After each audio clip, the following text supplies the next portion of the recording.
Olá a todos, meu nome é Samuel Albuquerque e estou aqui para falar um pouco a respeito da concepção descritiva de cultura e também da concepção simbólica de cultura. Para começar, nós precisamos entender quando é que surge essa ideia de concepção descritiva de cultura. Provavelmente, tudo se fundamenta na tese definida por Edward Taylor, que foi, podemos dizer assim, o pai da definição moderna, como vimos no vídeo anterior, onde ele define a cultura como sendo um conjunto de crenças, leis, hábitos, costumes e conhecimentos e outras características que são encontradas na vivência cotidiana de uma sociedade. Para Taylor, o antropólogo deve ser um bom observador.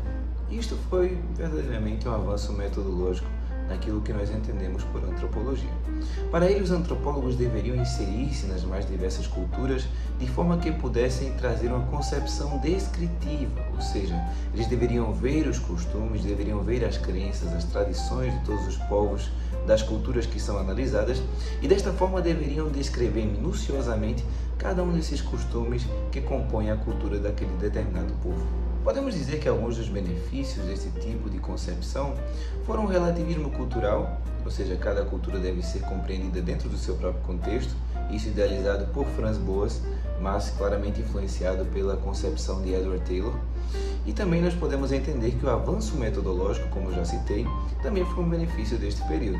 Entretanto, nós vemos também alguns malefícios, como algumas conclusões precipitadas tiradas de um conceito vago que via muitas vezes a cultura como um conjunto de meros costumes, sem procurar seus significados ou se haveria alguma influência de um sistema hegemônico de poder sobre aquela cultura. Eu estava analisando o vídeo e quero somente fazer um adendo para simplificar, pois o nome do canal é justamente Direito Simplificado. Eu quero somente lhe dizer que talvez essa questão de sistema hegemônico de poder ditando algumas coisas da cultura talvez tenha ficado meio confuso, mas eu lhe garanto que não é difícil. E nós iremos ver isso ao longo do vídeo quando nós formos entender mais sobre concepção estrutural, principalmente quando formos estudar isso. Porque então isso é o que envolve realmente mais essa questão de sistemas de poder e a sua influência sobre as culturas. Mas vamos continuar. A concepção simbólica, por sua vez, sofre muita influência dos pensamentos dos antropólogos do século XX. Se você viu o vídeo anterior, você irá perceber que o principal antropólogo do século XX certamente seja Clifford Geertz. Ele entende que a cultura vai muito além desses conjuntos de costumes, crenças, hábitos e conhecimentos. Geertz entende que a cultura é, na verdade, um conjunto de símbolos que possuem significados profundos por trás. Logo, a função do antropólogo não é somente ser um observador que descreve cada uma dessas características. Para ele, o antropólogo deve exercer ainda mais a função de um investigador, e um investigador que investigue justamente essa questão dos significados por trás dos símbolos, ou seja, o que aquilo significa para aquela cultura, como isso se originou, e então ele vai atrás disso e então faz um compilado de significados por trás dos símbolos desta cultura. Isso nós entendemos como concepção simbólica de cultura. Nós precisamos ter muito cuidado com este tipo de concepção de cultura, pelo seguinte fator. Nós compreendemos sim que a concepção simbólica de cultura trouxe vários avanços, por exemplo, avanços metodológicos, onde não somente se via a cultura como um conjunto de costumes, tradições e crenças, mas também se via como algo que ia muito mais além daquilo que era visível. Então era necessário investigar muito além do símbolo, e sim seu significado, como já entendemos. Entretanto, nós precisamos ter cuidado para não ter uma postura neutral diante de certos elementos que nós consideramos culturais e são meramente fruto de um sistema de opressão e dominação.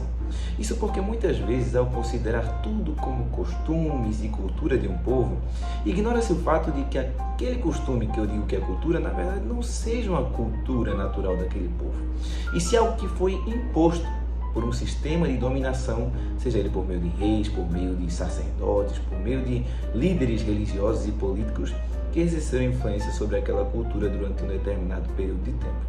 Então este é um dos principais cuidados que se deve ter ao utilizar a concepção simbólica de cultura. A concepção estrutural de cultura é um pouco diferente da concepção simbólica de cultura que já analisamos. Lembrando que a concepção simbólica também tem um outro nomezinho, que é a concepção semiótica de cultura. Mas nós costumamos utilizar a concepção simbólica porque é mais fácil de se entender e é mais comum de se ouvir também. Nós precisamos entender a concepção estrutural como uma forma mais evoluída e mais minuciosa do que a concepção simbólica. Isto quer dizer que a concepção simbólica já entendia a cultura como um conjunto de símbolos acompanhados de significados profundos, que deveriam ser compreendidos plenamente pelo antropólogo. Entretanto, para os adeptos da concepção estrutural, dos quais destaco John B. Thompson, entendiam que, na verdade, o antropólogo não deveria apenas buscar entender os significados, mas sim buscar saber como foram originados estes símbolos e como foram colocados na vida da comunidade. Se foi através de um sistema de dominação, se foi através de uma classe dominante que dominava sobre uma classe oprimida, no contexto em que isso foi inserido. Então, desta forma, o antropólogo é ainda mais investigador. Ele procura saber a respeito das estruturas sociais daquela cultura e de como é estabelecida essa formação dos símbolos que compõem a cultura. Desta forma, nós podemos entender que concepção estrutural e semiótica são muito semelhantes. A sua diferença é justamente que uma vai mais a fundo do que a outra. E a que vai mais a fundo certamente seja a concepção estrutural de cultura. Bem, gente, esse foi o vídeo de hoje. Espero que vocês tenham gostado, espero que tenham ajudado vocês, porque essa é a minha principal finalidade. Eu entendo que, principalmente agora referindo-me apenas aos meus colegas de faculdade, muitas vezes o material que nos é passado, como as apostilas que têm passado recentemente, são bastante extensas e muitas vezes as pessoas não têm tempo de lê-las, de analisá-las a fundo. E desta forma pensei em trazer um certo resumo daquilo que é chave para o nosso entendimento, para o conteúdo que estamos abordando e também para a avaliação que iremos fazer amanhã, creio eu, se este vídeo for postado na quarta-feira. Então, agradeço a todos que acompanharam até aqui. Peço perdão porque o vídeo foi bem mais simples do que o primeiro vídeo, visto que o primeiro vídeo toma bastante tempo no que refere à edição e tal, e acredito que devo ser mais dinâmico e também mais rápido.